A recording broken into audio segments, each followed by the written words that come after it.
iyakin ko kaya pasensya mo. Hindi ko lang kasi makatingin ginawa ng Diyos sa buhay natin. Dahil karapat-dapat, pero binigay niya yung buhay na sa atin. Amen.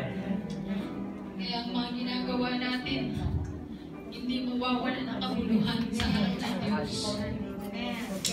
At sabi rito, sumigaw ng malakas si Jesus, Ama, sa mga kamay mo'y pinagkakatiwala ko ang aking espiritu. Pagkasabi nito, nalagot ang kanyang hininga. Unti-unting nagdidilim at nawawala na nagsisimula ng pagliwanag. Pagkatapos nagpahiwatig ang Panginoon, sabi niya na natapos na ang kanyang paghihirap para sa ating mga kasalanan. Sumigaw siya ng malakas, Ama, Ama, at sabi niya, pinagkakatiwala ko ang aking espiritu sapagkat alam niya na kaya na siyang tingnan ng Panginoon. Sapagkat nalinis na, kumbaga, pwede na siyang tingnan ng Diyos. Kaya hindi naman sa buhay natin, no? Na meron sa buhay natin, akala natin hindi tayo matingnan ng Diyos. Amen. Pero sabi rito, nang ibig sabihin na ang linya komunikasyon natin sa Ama ay muli na itong naibalik. Purihin ng Panginoon. Sapagkat ang sabi na dapat ang kabayaran ng kasalanan ay kamatayan, na dapat tayo ang gumawa, na tayo ang dapat naroon. Subalit sa kahabagan ng Diyos, sa pag-ibig niya sa atin, muling nawala kung ano yung nagtatakip na kasalanan upang kayo sapagkat ang sabi ng Biblia, kung meron tayong kasalanan, hindi tayo matingnan ng Diyos.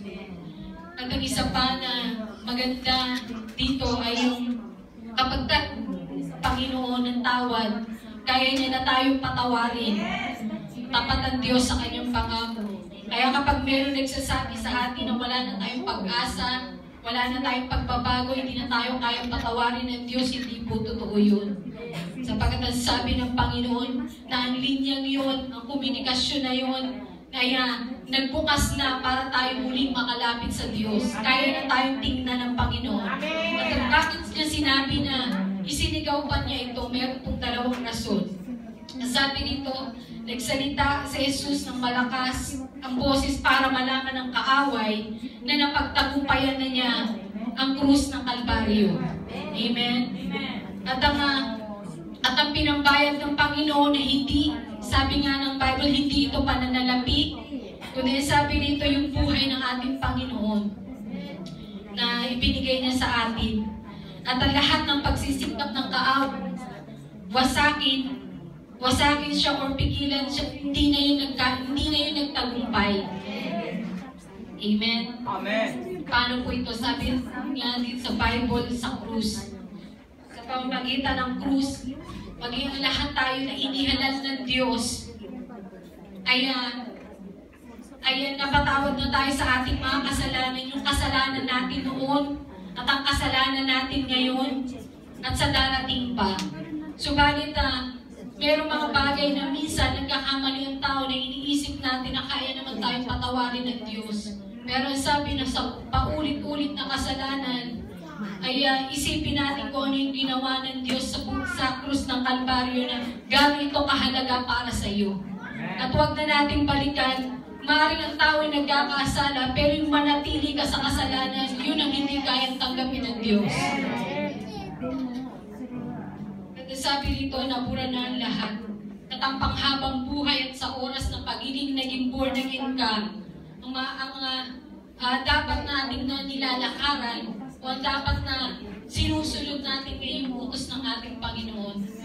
At sabi rito, nagsimula ang oras at kasaysayan na ng sangkatauhan na ang kasalanan ay nabura na. Ang righteous man, ang sinless man, nagtiis para sa ating mga kasalanan ng lahat ng tao, kasalanan dito sa mundo. Una, tayo ay kaaway ng Diyos. At ngayon, tayo ay iniligtas na ng Diyos. Amen. At ang pangalawa, sumigaw ng malakas ang Panginoon para malaman ng kanyang mga disipulo at maging tayo man ngayon ay makaalam na ibinigay na sa atin ng ating Panginoong Hesus ang kanyang buhay na libre para sa kanyang mga anak at para sa mga tao na sumusunod sa kanya. Sabi rito, hindi makukuha sa atin ang ginawa ng Diyos, sapagkat sabi hindi siya biktima ng krus, hindi siya namatay ng walang kabuluhan. Ang ginawa niya sa atin ay mayroong kabuluhan. At ang sabi rito, na kumpleto ang paghihirap niya na dapat ang mga tao ay papunta sa impyerno.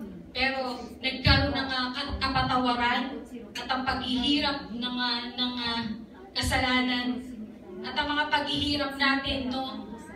Dahil minsan kinukunti mo yung sarili mo na masyado kang makasalanan, pero ngayon na sabi ng Panginoon tinuturo sa atin, anak, pwede ka nang lumapit sa akin.